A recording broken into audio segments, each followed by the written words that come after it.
Olá, prezados, como vocês estão? Tudo bem? Eu sou o professor Adriano Cotti, professor de Direito Penal, Processo Penal, Legislação Especial, aqui do Rio Grande do Sul e em cursos preparatórios por esse nosso Brasil. E eu resolvi adentrar aqui ao estúdio para falar sobre uma questão que está gerando muita polêmica e que caiu na prova de investigador policial de terceira classe do Rio de Janeiro, inspetor de Polícia Civil. Caiu essa questão em prova e eu percebi que a banca perdeu um pouquinho a mão nessa questão. Ela não soube como explorar o tema. E eu vou mostrar para vocês aqui qual é realmente o problema da questão. Porque, em virtude desse imbróglio que a Fundação Getúlio Vargas se envolveu, teve gente que acertou o gabarito e, obviamente, está tentando sustentar o gabarito. Mas ele é insustentável. E eu resolvi fazer o vídeo explicando a questão também, porque, de qualquer maneira, é aprendizado, não é verdade? E isso a gente aproveita de qualquer forma. E pode servir também como argumentação recursal para aqueles que precisarem. Até porque o gabarito não faz o menor sentido. Venham comigo, vamos trabalhar a questão. É a questão 71 da prova tipo 1. Olhem comigo aqui. Insatisfeito com o término da sua relação amorosa, Hélios passa a monitorar as atividades de Atena, vindo a descobrir que, em curto espaço de tempo, ela assumiu um novo relacionamento com Eros. Após elaborar uma emboscada, de posse de uma faca de cozinha, Hélios surpreende o casal numa praça pública, atentando contra a vida de Eros, desferindo 3 facadas. Com a vítima já caída ao solo, Atena passa a suplicar pela interrupção da ação, prometendo reatar o romance com Hélios, que, satisfeito com o que ouviu, cessa os golpes e providencia o transporte de Eros até o hospital. Em que pese a gravidade das lesões, a vítima é salva, retomando suas condições habituais após 30 dias de internação. O caso narrado retrata a hipótese de: letra A, desistência voluntária; letra B, arrependimento eficaz; letra C, arrependimento posterior; letra D, crime tentado; letra E, crime consumado. Bom, pessoal, o que a gente sabe já da questão? A gente sabe que o dolo do Hélios era de matar. O dolo do Hélios era de matar. Porque está aqui, ó, atentando contra a vida de Eros. Ora, quem atenta contra a vida de alguém tem o dolo de matar. É aquilo que nós chamamos de animus necandi, não é isso? Muito bem. Também a gente percebeu que a vítima caída ao solo, a Atena, que tinha o relacionamento amoroso já nesse momento com Eros, passou a implorar, dizendo: por favor, para, eu volto para ti.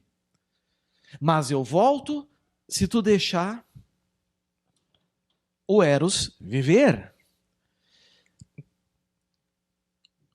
Ficou feliz o Hélios com o que ouviu. E então cessou a empreitada criminosa, cessou a execução, providenciou o transporte de Eros para o hospital. Foi grave as lesões, a vítima foi salva e retomou as ocupações habituais após 30 dias. Bom, como se resolve essa questão? Primeiro, a gente elimina alternativas. E a primeira alternativa que se deveria eliminar era a letra C. O arrependimento posterior, que está previsto no artigo 16 do Código Penal. E por que nós eliminamos a letra C? Porque a hipótese de arrependimento posterior, o instituto do arrependimento posterior, só se aplica a crimes cometidos sem violência ou grave ameaça. E os senhores me desculpem, mas o que mais teve aqui foi violência. Foram 3 facadas. Ânimos necandi, ânimos de matar, dolo de homicídio, dolo de matar. Então, eu já eliminava a letra C. A gente ficava com 4 alternativas. E a próxima alternativa a eliminar é exatamente aquela que a banca examinadora deu como gabarito, que é D de Dinamarca, crime tentado. Aqui, meus amigos, para a nossa doutrina total, toda, plena doutrina, e para a jurisprudência pacífica, atlântica, índica, qualquer uma, não pode ser tentativa. Por quê? Por quê? Por qual motivo? Agora eu vou pedir licença para vocês para pular esse slide e mostrar para vocês o que diz o artigo 14 do Código Penal, que fala sobre a tentativa.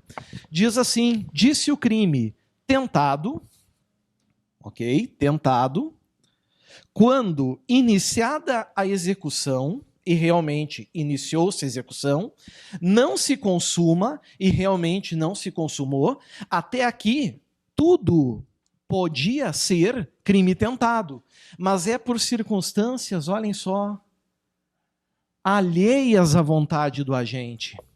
Na tentativa, senhores, o agente tem dolo de crime consumado até o fim. E ele só não consuma porque tem alguma coisa que o impede. Por exemplo, ele é coagido a não se consumar. Não foi o caso. Ele não foi coagido. Ou então porque a vítima reage, a vítima grita, um terceiro o impede. Se a moça da questão tivesse impedido ele, certo? E ele continuasse com a intenção de homicídio, seria homicídio tentado, mas não foi o caso. A circunstância não foi alheia. Se eu decido ir para o litoral, comemorar minha aprovação no concurso da polícia, ok? E no meio do caminho o meu carro quebra, eu posso dizer que eu tentei ir para o litoral e não pude, voltei de guincho. Mas, se eu resolvo ir para o litoral e eu vejo que o céu escurece, e a minha esposa diz: meu amor, por favor, vamos voltar que eu não quero ir para o litoral com chuva. E eu volto, eu não tentei ir para o litoral, vocês entendem? Eu desisti de ir para o litoral, ou me arrependi. Então, senhores, no caso concreto, nós não tivemos tentativa, porque as circunstâncias não foram alheias. O indivíduo mudou o seu dolo, ele teve uma alteração no elemento subjetivo, certo? Então, por esse motivo, eu preciso necessariamente afastar, além da C, o gabarito da FGV, a letra D. Está fora. Letra C e D estão fora.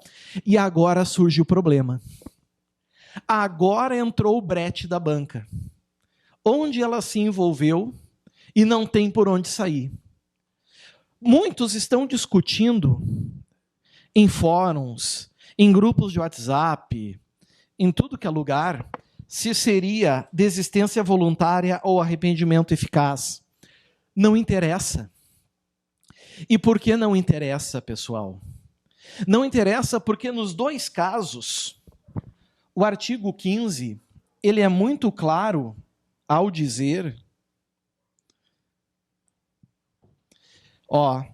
que o agente que voluntariamente desiste de prosseguir na execução ou impede que o resultado se produza, só responde pelos atos já praticados, pelos fatos anteriores, que ele não tinha o dolo. Ou seja, enquanto na tentativa as circunstâncias são alheias, Na desistência voluntária e no arrependimento eficaz, as circunstâncias são próprias do próprio indivíduo, certo? Ele decidiu mudar, ele se convenceu de que não queria mais aquele resultado final. E aí ele responde só pelo que já aconteceu. E, se a gente voltar para a questão, o que já tinha acontecido? Lesão corporal grave, porque resultou na incapacidade das ocupações habituais por mais de 30 dias. Certo? E qual é o problema? O problema é que essa lesão corporal grave é consumada. Então, quando o examinador força o candidato a excluir duas, o arrependimento posterior e o crime tentado, ele permitiria o seguinte: se o candidato marcasse A ou B, a E também estaria certa. Porque seria crime consumado também, mas de lesão corporal. Inclusive, pessoal, essas duas aqui, né, são baseadas na chamada teoria da ponte de ouro.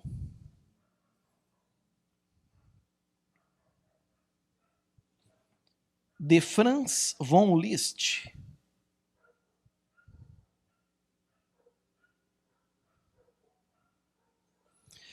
Por que ponte de ouro? Porque no meio do caminho, o indivíduo, então, decide voltar, não atravessar a ponte até a sua consumação. E é de ouro porque ele recebe um benefício, que é o benefício de responder por condutas menos gravosas. Agora, se me perguntarem se esse caso concreto seria desistência voluntária ou arrependimento eficaz, a banca traz pouca informação, mas eu ainda assim preferiria entender como certo um arrependimento eficaz. E por que arrependimento eficaz? Porque a questão diz que ele impede que o resultado ocorra. Está aqui. Se ele simplesmente desistisse, se a moça dissesse, por favor, não esfaqueie mais e eu fico contigo. Tá bom, então, vamos embora. E o indivíduo se salvasse, aí seria desistência voluntária. Diria para o cara, tu vai ficar vivo para contar a história. Aí seria desistência voluntária. Mas não, ele providenciou o transporte até o hospital. Ele agiu depois de desistir. Então, a gente teria como resposta ou B de Brasil ou E de Equador. Nós teríamos duas respostas corretas. E a gente sabe que duas respostas corretas, meus amigos, é impossível em uma questão de prova dessa magnitude, que pede a hipótese. Ah, professor, mas eu não posso considerar que a súplica da Atena seja uma circunstância alheia? Não, porque essa súplica da Atena foi o que convenceu ele a se arrepender, a não querer mais aquele resultado. Ah, professor, mas não partiu dele, partiu da Atena. Tudo bem, mas onde que diz que se precisa partir do agente? Não. Vejam, a lei exige voluntariedade, mas não exige que seja espontâneo. Então, pouco importa o motivo que fez com que o indivíduo desistisse ou se arrependesse. Se foi, por exemplo, por súplica da vítima, súplica de um terceiro, receio de ser preso, convencimento da mãe, não importa. O que importa é que ele mudou o seu dolo. Agora, se ele vislumbrasse adiante uma viatura policial e por causa disso não seguisse na empreitada criminosa, aí nós teríamos o crime tentado. Então, resumo da ópera, amigos. A resposta aqui podia ser B de Brasil ou E de Equador. E para terminar, existe um problema que pode jogar água fria nos candidatos que precisam dessa questão. Existe um julgado um recurso em sentido estrito que diz que, em se tratando de crimes dolosos contra a vida, não incide os institutos da desistência voluntária e do arrependimento eficaz. Só que, inclusive, não se encontrou precedente disso. Aqui está, espero que vocês consigam enxergar. Se a Fundação Getúlio Vargas se baseou em um julgado dessa magnitude, também é possível recorrer, porque aí não é noção básica de direito penal. Foge à razoabilidade que um candidato saiba isso. Recurso em sentido estrito, tentativa de homicídio qualificado, desistência voluntária, inocorrência, desclassificação, impossibilidade.